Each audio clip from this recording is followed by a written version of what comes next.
मधुबन गांव में रहने वाली सीमा और रीना दोनों देवरानी जेठानी हमेशा किसी न किसी बात पर लड़ती रहती थी। कभी घर के कामों को लेकर, कभी बच्चों की देखभाल को लेकर, तो कभी खेतों के हिस्सों को लेकर। मानसून का मौसम चल रहा था। रोजाना कभी न कभी बारिश हो ही रही थी, जिस वजह से सीमा और रीना दोनों को बहुत परेशानी हो रही थी। और छोटी छोटी बातों पर अब उन दोनों में बारिश के ऊपर भी बहस होनी शुरू हो गई। एक दिन सुबह से ही आसमान में काले बादल छाए हुए थे। रीना आंगन में कपड़े सुखाने लगी। तभी सीमा के साथ उसकी बहस हो गई। रीना, अपने कपड़े कहीं और सुखाओ, इस रस्सी पर मेरे कपड़े डलेंगे। तुम्हें पता है अभी थोड़ी हवा चल रही है तो मेरे कपड़े थोड़े सूख जाएंगे। और वैसे भी तुम्हें आज कपड़े जरूर धोने थे। कपड़े धोने की तो मेरी बारी थी ना। तुम्हें पता था कि बारिश के दिन चल रहे हैं तो कभी भी बारिश हो जाती है। अब तुम ही बताओ, तुम यहाँ पर रस्सी पर अपने कपड़े डाल दोगी तो मैं अपने कपड़े कहाँ सुखाऊंगी? भाभी, अब ये थोड़ी है कि मैं आपके कपड़े धोने का इंतजार करती रहती।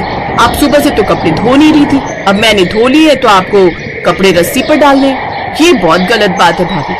आप हमेशा अपनी चलाती हो। आप बड़ी हो तो इसका मतलब ये नहीं है कि मैं छोटी हूँ तो आप मुझ पर दबाव बनाती रहो। मैंने कपड़े डाल दिए हैं, अब थोड़े सूख जाएंगे, तब आप डालना अपने कपड़े, या फिर कल धोना। बारिश का क्या भरोसा, अभी आंगन में बारिश आ गई तो मुझे भी तो अपने कपड़े अंदर डालने पड़ेंगे ना।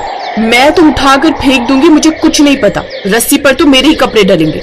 अच्छा, इतनी हिम्मत कि आप मेरे कपड़े उठाकर फेंकोगी? मैं भी यही आंगन में खड़ी हूँ, एक भी कपड़े को हाथ लगाकर तो दिखा दो। बहुत आपकी दादागिरी चल गई। आप तो बिल्कुल ऐसे बोल रही हो जैसे कहीं की गुंडी हो। क्या कहा? तुझे मैं गुंडी बदमाश दिखाई देती हूँ? मैं बदमाश हूँ तो ये ले, मैंने रस्सी से उतारकर फेंक दी तेरी साड़ी। रीना ने देखा सीमा ने उसकी साड़ी को रस्सी से खींचा और जमीन पर फेंक दिया। रीना को भी गुस्सा आ गया।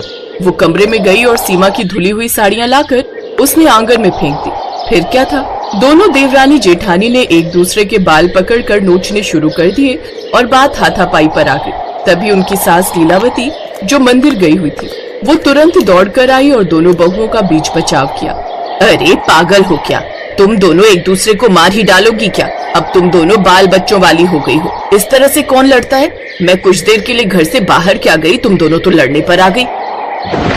तभी तेज बारिश आनी शुरू हो गई। रीना के सारे कपड़े गीले हो गए। सीमा मुंह बनाती हुई अपने कमरे में चली गई। उसने रीना की रस्सी से कपड़े उतारने में कोई मदद नहीं की। लीलावती रोजाना की इस लड़ाई से बहुत तंग आ गई थी। अब रोजाना के लड़ाई झगड़े लीलावती को परेशान करने लगे।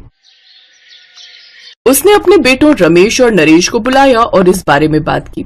देखो बेटा, अब सीमा और रीना